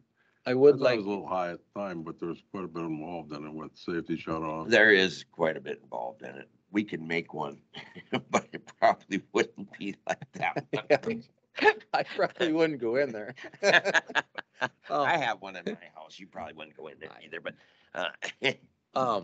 Okay, so if we entertain the motion up to 124, what was it, 124? Plus another 15 for fencing and burying the lines and other 139. Up to 140,000. 140 for the purchase and of the That's tank. all. One thing, Probably want to check with MCIT, make sure that this is an allowable practice, you know, I think it should be, but The dispensing. yeah, We've had them before, yeah. as a highway. I think You'll you have to gotta have go some, to zoning for a permit, don't you? you'll have to have some training, I imagine, for those. Oh, yeah. No, don't get in digs on people. That's just not nice. Okay. Okay, the motion was up to 140 for the, Yeah. for those expenses. And the second, okay, all those in favor signify by saying aye. Aye, opposed, motion carries. Thank you. We were talking about where this money was coming from. Steve got it, don't you? Well, we have a fund balance, but it's no different than anybody else. I guess we didn't budget for this. No. So I guess my request would be, could we take this out of the special revenue fund? That's because we are going to have other expenses coming out of, Why don't we decide where it comes out of? Do you want to talk about it in committee and come back and with recommendation? okay, See what fundings you got for it and sure. the shortfall, we can always. See what, take it out. come through your committee and we'll go with the Sure. recommend. We got a committee meeting come up shortly, so Okay. thank you. We had veteran service, Matt, are you?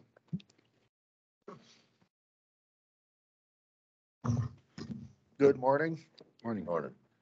I been here almost a year now. Just wanted to give an update on what's been happening in the veteran service community for the last year. My staff and I have seen about 2,700 people, either through outreach events or not including outreach events, through phone conversations, about 850 office visits, which usually take 1 to 3 hours each. And then we've had 17 different outreach events, serving approximately 145 veterans. You know, the major areas that we work on: claims for disability, claims for burial benefits, survivor benefits, healthcare enrollment, claim development, and then that's when we're meeting with our veterans. And then the other work we do is the claim development and case management. You know, sometimes we get medical records that are 500-600 pages thick that we've got to go through to understand exactly what the claim is, how to frame it so it has the best chance of success.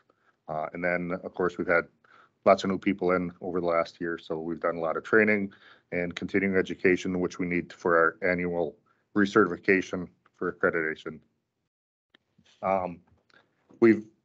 We get a grant annually from the Minnesota Department of Veterans Affairs. We've used 100% of that. We've closed that out, which I feel is significant because the last couple of years they didn't use the full amount.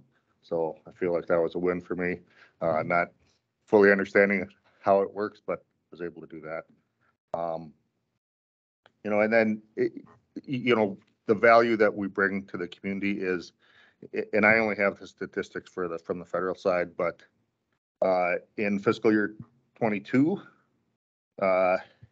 we brought in about $37 million to Becker County veterans overall. And that's about 2 million more than the previous year.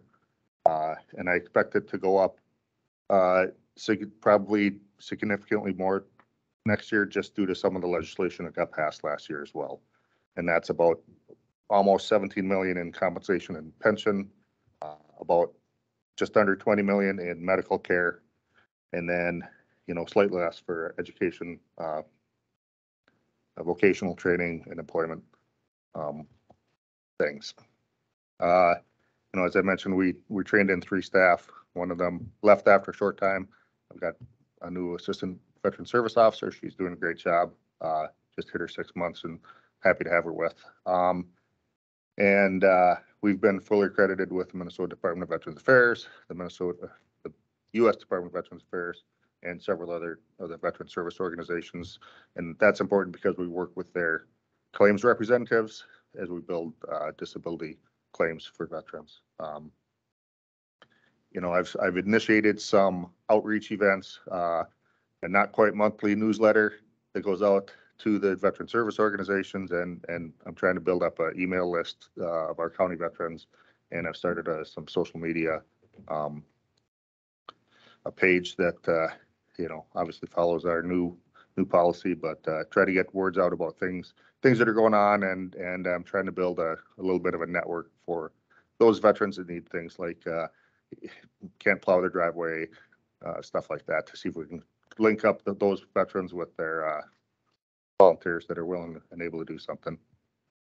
And I think, the last bullet comment is our key gap is still, in my view, the transportation of veterans. We're in kind of a hole. Most of their services are in Fargo, some are down in Fergus Falls, and getting some of the elderly and disabled veterans to and from those appointments can be a challenge. So I'll open up to, if you have any questions for me. Matt, do we have any World War II veterans left?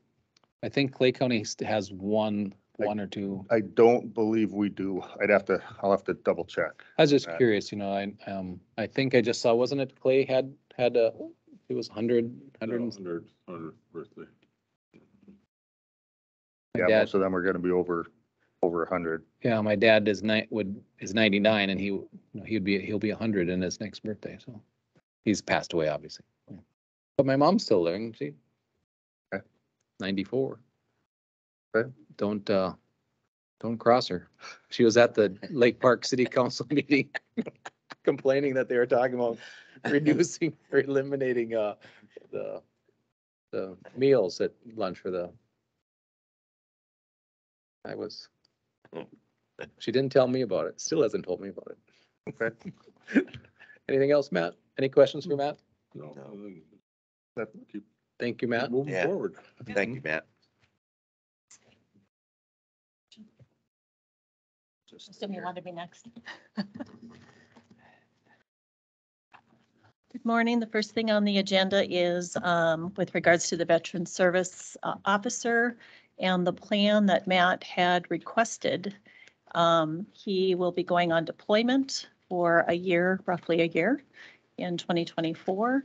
And what he was asking for is to bring on an additional assistant this year as some overlap and some training that's required. And then moving that, hopefully that person into 2024 for the amount of time that he's being deployed.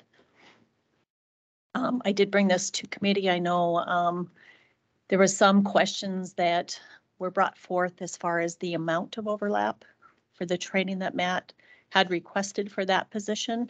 And I'm going to let him address that unless you have specific questions. Do you have updated sheets for us? Oh, is it this one that was updated? I always think it was the bus driver.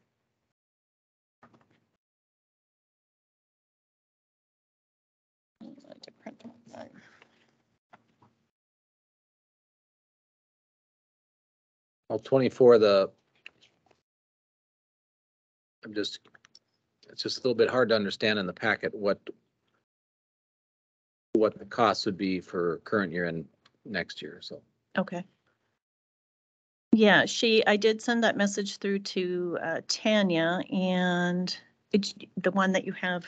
Do you want to bring that up, Peggy? Mm-hmm. This is the one that you've got, I think. She did indicate she did it a bit differently.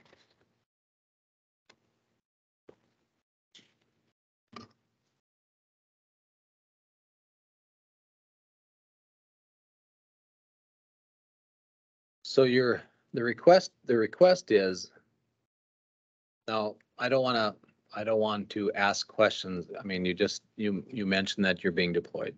I didn't want to say that in case it wasn't something you wanted out there, but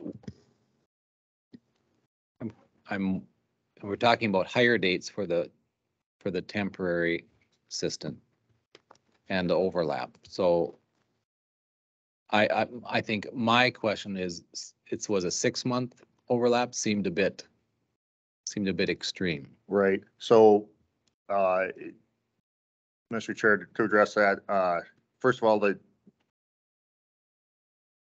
the organization, my organization that's deploying will all get their orders for that expected in that end of January, beginning of February timeframe. But as an individual, I expect to get called on orders, duties to active duty a little bit prior to that, either in maybe as early as November, probably in December.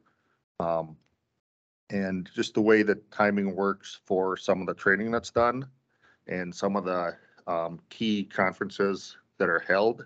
The key ones, there's three major trainings. One is the MDVA and MAC VSO Fall Conference, which is held the week following Labor Day.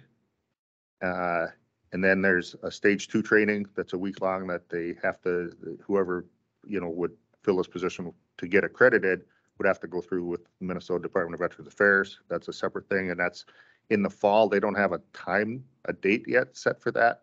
But certainly if we push it too late, we risk missing that. And then the third one is a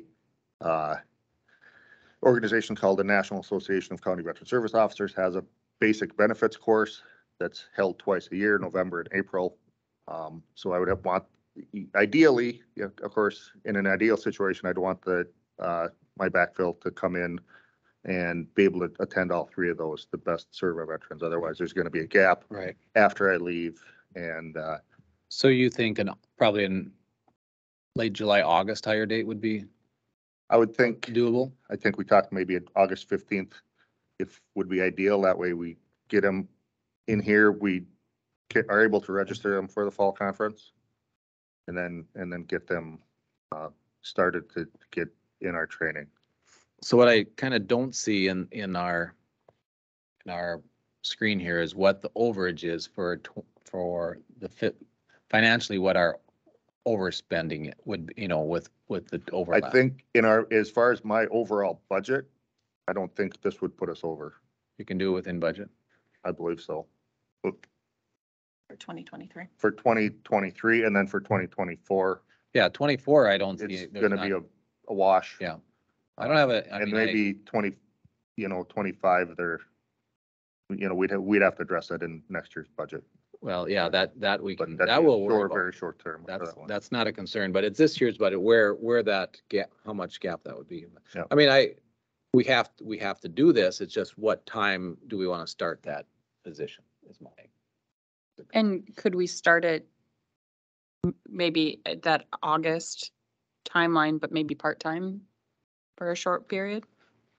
Yeah, I would, in a few years ago, I think that might work. In today's world with people looking for full-time jobs, I don't think we can ask that of someone coming in. I mean, years ago, I think you might be able to get away with that, but I don't think you can right now. I mean, And Gary, I had what do the you same, think? thought, Commissioner, but I think it gets tricky writing the description then. Sure. Right. Yeah. Yes, I had to look for specific language because we really didn't have the definition for a position similar to this or where, it's a set amount of time. So hence the resolution and the wording. And we've looked at options for getting assistance with the state, like we had when Laura and Mary Lou left. And I think the best case scenario, they'd be able to come in maybe one day a month to help out with something. And we've looked at sharing resources with other counties, but they're pretty. I think booked. we need to hire. I don't have, it's that overlap though. Then when you explain it with what your duties are going to pull you away sooner than 6 that time too. So you'll probably, and frankly, Commissioner, I expect, I don't mean to cut you off, but I expect probably 2 or 3 other 1 to 2 week periods that I'll have to be gone this fall as well. okay.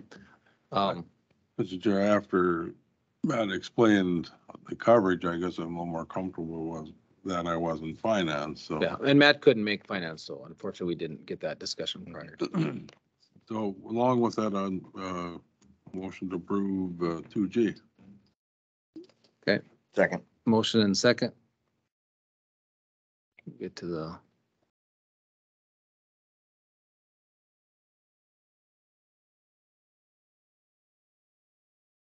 Just wanted to look at the 2G here.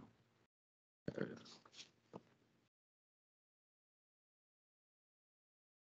Well, it doesn't have a start date, but do you want to estimate start date August 15th? Is that, okay, estimate start date August 15th. We are going to train someone, and they're going to be a very good after we don't need them. It's unfortunate, but they'll be very hireable. So hopefully, maybe we can find something else. But all those in favor, signify by saying aye. Aye. Opposed, motion carries. Thank you.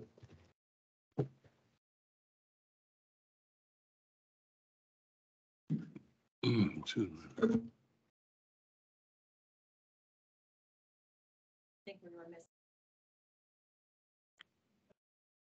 It would have probably been better to have all the showing the within Veteran Service Office too. If that budget was all within there, it would have been it's a lot easier decision.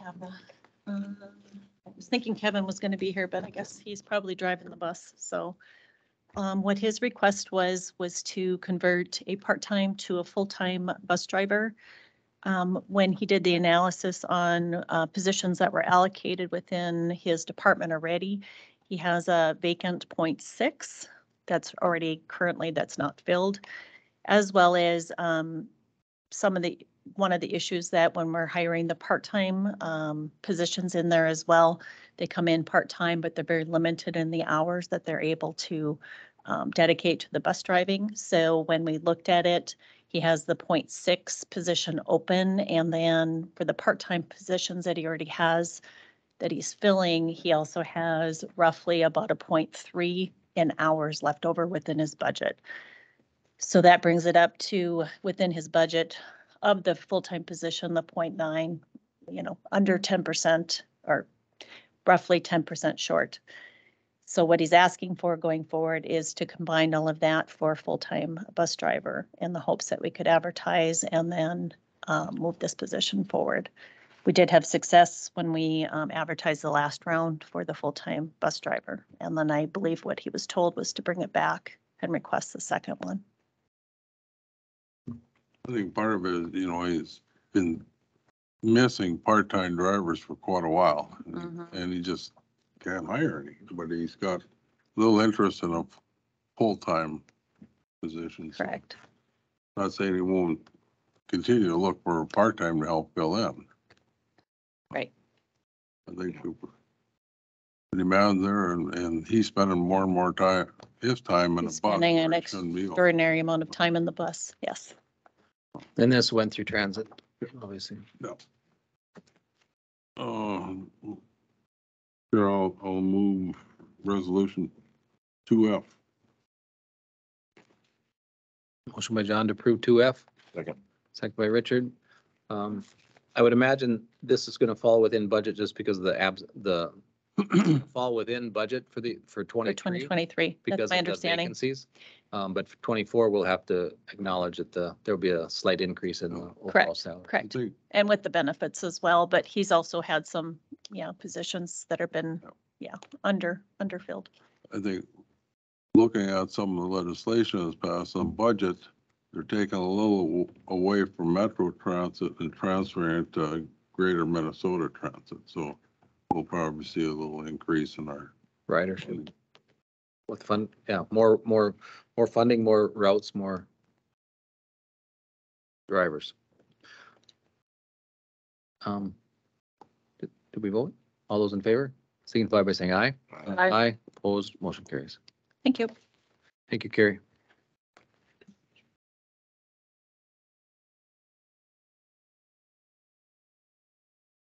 Morning, Jim. Morning. One item for your consideration, looking for adoption of a resolution to support and sponsor a bonding request for the Heartland Trail. Last week, we were notified that the bonding requests are due Friday. We got an extension through Wednesday. We need this resolution as a sponsor to complete that application. We are seeking funds for 3 different areas of the Heartland Trail. as you know, we've got, Barry mentioned, I think earlier, about the $550,000, that which completes our budget for construction from Detroit Lakes to Crazy, or essentially from the bridge to Crazy. These monies now, we're looking at from Moorhead to Holly, which would include preliminary design, and start of constructions. The next segment is from Park Rapids to Osage. Same amount, it's about 825,000 for preliminary design, and construction. And then we have a request for routing alignment studies, that from Crazy essentially to about Wolf Lake or up through the Smoky Hills up to 34. And then the other segment for routing analysis is from Detroit Lakes to Holly, to determine those preferred routes on where we want to carry the trail. All total, we're going to be requesting 1.875 million in this bonding request. Motion approved 2H. Motion by John, Second. second by Richard. All those in favor signify by saying aye. Aye. Opposed, motion carries. Thank you, Jim. Yep. And I think we want to make sure, if it's wish to the board, that some of these grants, especially for Heartland Trail, should go through Cody at the EDA. So we can keep on top of them. I think, Guy wrote the grants previously, and I think, that's Yep. where it needs to. And Cody's helped me a little bit on this Yeah. to get him started, so he becomes familiar with this process and that, so, yeah. Great, thanks, Jim. Yep. Anyone need a break before we? Let's hurry up because I'm gonna have to. If Larry was here, we'd have to have a break by now. So let's schedule a break in here somewhere, and maybe a little bit more time for, especially under commissioners, long-winded some of them can be. Good morning. I have the annual WeFest conditional use permit. By the bylaws set up in the permit, if it's identical to last year's, it's automatically approved. That's a little bit discretionary on what identical would be. The plan is the same in terms of sites, number of occupancy, number of days, all of that. There's only minor changes from year over year, and that's like what time gates open and close and things of that nature. I did send it out to the identified safety committee in here, minus the Department of Health, who's already approved the sites. The only feedback from that was on page 9, there is what is called Festival Helping Hands. That's similar to what used to be chaplains. They're kind of like an adult daycare for those that are not being, vulgar or what have you. So Shane just wanted, they're listed as licensed security personnel, and he just wanted that removed because of potential liabilities. They're not technically security. Other than that, the sheriff has reviewed this, doesn't have any comments or concerns. So the only stipulations that we would like placed on it, as we did last year, would just be that it's approved with the stipulation that they have to satisfy the sheriff's contract, the DOT/state patrol contract, highway, and the fire contract. Yeah, and probably, if you haven't had the county attorney review it, if they have in the past, or review the contract and changes. Sure. But I think we should always have that in there too. Well, even Dave Supra from WeFest thought that was a good catch with Shane on those helping hand or whatever you Yep. call them. Got Yep. that clarified. Yep. Got them over. You probably, or I don't know who's responsible, but who's responsible for shutting the gate over to Dutton Locks? Do they do that, or in the past, we've done that, I think? Well, I think they do. Yeah, I don't know. Because I think in the past, they've required that be shut off, so there's not traffic coming in out of that I can campground. make sure to tell Dave. And I don't, the trail goes through there, but I don't know where they want it shut off, but there's a gate that they've in the past asked to block off so people don't come through there. But if you're coming through there, you're gonna go over the gate if you're, Sure. the people they want to keep out are gonna go over the gates. Right. So I don't know if it's necessary, but might be. Well, they'll see that it gets closed. For years. Yeah, but it's nice walking. I was just out there again this year, walking on those trails. Nice spot. If we can coordinate trails going through there, not during WeFest, but other times of the year, it'd be a huge asset for us. All right, To make a motion to approve that, but to include along with approving all the contracts with sheriff, highway. Sheriff, Highway, State Patrol, and Detroit Lakes Fire Department. And review of county attorney, if needed. If needed. Okay, is there a second? I'll second. Second by Richard. Any discussion? All those in favor signify by saying aye. Aye. Opposed, motion carries. Thank you. Thank you. Kyle, I mentioned, I won't be at that planning and zoning in the morning. Okay. I'm pretty well aware of both of them. Yeah, they're not major there. Yeah. We don't have any more gravel pits, do we? Next month. Would be another, yeah. We can build a gas station better than a gravel pit, I think. Next one will be more controversial. So we are at the end of our agenda. Anything else before we adjourn and go on our highway tour? And tonight we have our lunch today and open house tonight, 4 to 7. Anything else? Not, hopefully see you everyone out at the highway building. Did you get any news today? No. Just crap.